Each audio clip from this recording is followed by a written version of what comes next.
મહત્વના સમાચાર ફ્રાન્સ કબૂતરબાજીને લઈને કે જ્યાં વધુ એક મોટો ખુલાસો થયો છે।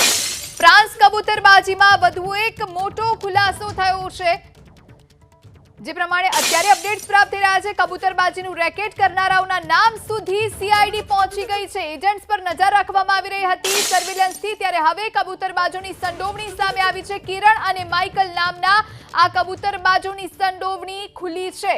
કબૂતરબાજીનું રેકેટ કરનારાઓના નામ સુધી પહોંચી ગઈ છે। સીઆઈડી એક લિસ્ટ તૈયાર કરવામાં આવ્યું હતું, જેને લઈ અને તપાસનો ધમધમાટ ચાલુ હતો। હવે બે નામો ખુલ્યા છે, કિરણ વ્યક્તિ કે જેનું નામ ખુલ્યું છે અને માઇકલ નામના વ્યક્તિનું નામ ખુલ્યું છે। આ બંને કબૂતરબાજોની સંડોવણી હાલ સામે આવી છે। તો ચંદ્રેશ નામનો વ્યક્તિ પણ કબૂતરબાજી કેસનો માસ્ટરમાઇન્ડ હોવાનો ખુલાસો થયો છે। આ ત્રણ વ્યક્તિઓના નામ ખુલ્યા છે, કિરણ, માઇકલ અને ચંદ્રેશ। આ ત્રણેયના નામ ખુલ્યા છે। અગાઉ કરેલી કબૂતરબાજીના રેકેટ પણ સામે આવ્યા છે। હજુ મોટા ઘટસ્ફોટ થઈ શકે છે। આ ત્રણ નામો છે, આવા અનેક નામો સામે આવી શકે છે। તો ફ્રાન્સ કબૂતરબાજીમાં વધુ એક મોટો ખુલાસો, સીઆઈડી ક્રાઇમને આ મોટી સફળતા હાથે લાગી છે। આ રેકેટ કરનારાઓના નામ સુધી અંતે સીઆઈડી પહોંચી ગઈ છે।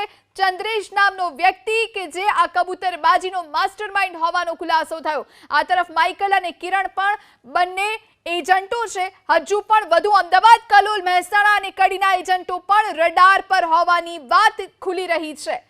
તો કબૂતરબાજીનું આ રેકેટ કરનારાઓના નામ સુધી સીઆઈડી પહોંચી।